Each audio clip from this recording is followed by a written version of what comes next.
இன்றைய வாசகங்கள் மே 8, 2025 பாஸ்கா 3ஆம் வாரம் வியாழன். முதல் வாசகம். நீர் முழு உள்ளத்தோடு நம்பினால் தடையில்லை. திருத்தூதர் பணிகள் நூலிலிருந்து வாசகம்.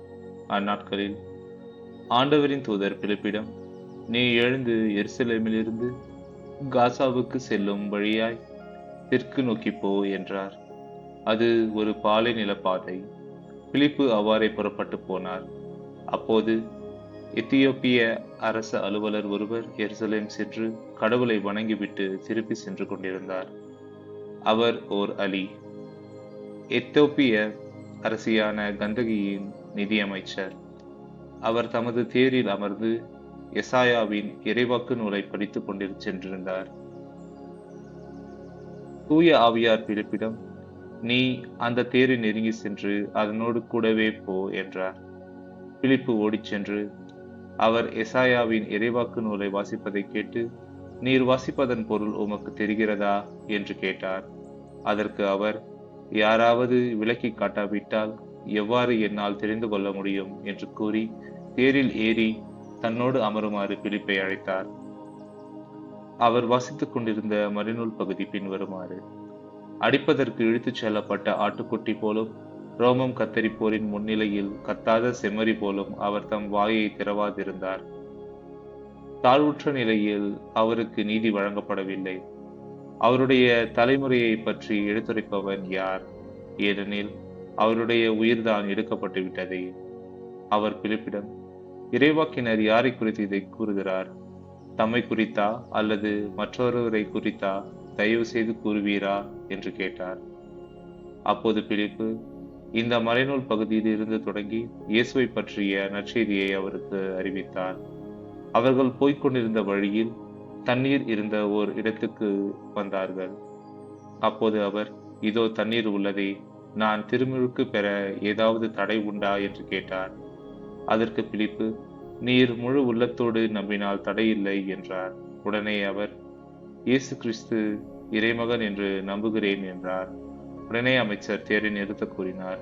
பிலிப்பு, அமைச்சர் ஆகிய இருவரும் தண்ணீருக்குள் இறங்கினர். பிலிப்பு அவருக்கு திருமுழுக்கு கொடுத்தார். அவர்கள் தண்ணீரிலிருந்து வெளியேறிய உடனே ஆண்டவரின் ஆவியார் பிலிப்பை எடுத்துச் சென்று விட்டார்.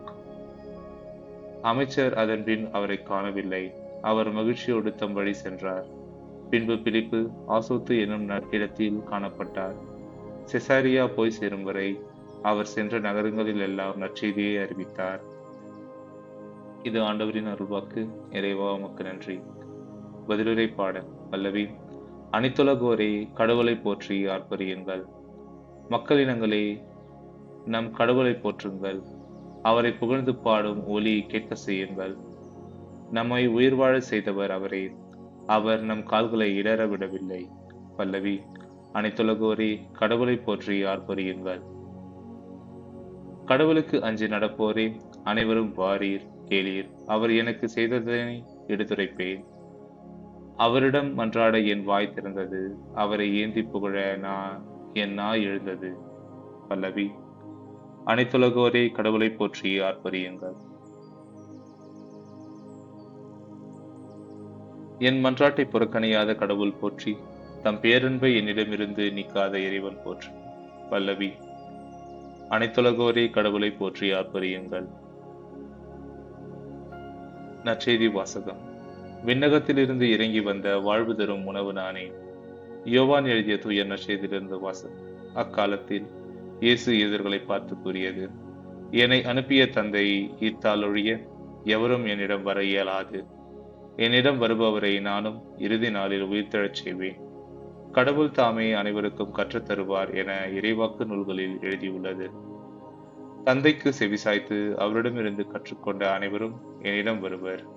கடவுள் தாமே கற்றுத்தருவார் என்பதிலிருந்து தந்தையை எவராவது கண்டுள்ளார் என்று பொருள் கொள்ளக்கூடாது. கடவுளிடமிருந்து வந்துள்ளவர் மட்டுமே கடவுளை கண்டுள்ளார். உறுதியாக உங்களுக்கு சொல்கிறேன், என்னை நம்புவோர் நிலைவாழ்வு கொண்டுள்ளனர். வாழ்வு தரும் உணவு நானே. உங்கள் முன்னோர் பாலை நிலத்தில் மன்னாவை உண்ட போதிலும் இறந்தனர். உண்பவரை இரவாமல் இருக்க செய்யும் உணவு விண்ணகத்திலிருந்து இறங்கி வந்த இந்த உணவே. விண்ணகத்திலிருந்து இறங்கி வந்த வாழ்வு தரும் உணவு நானே.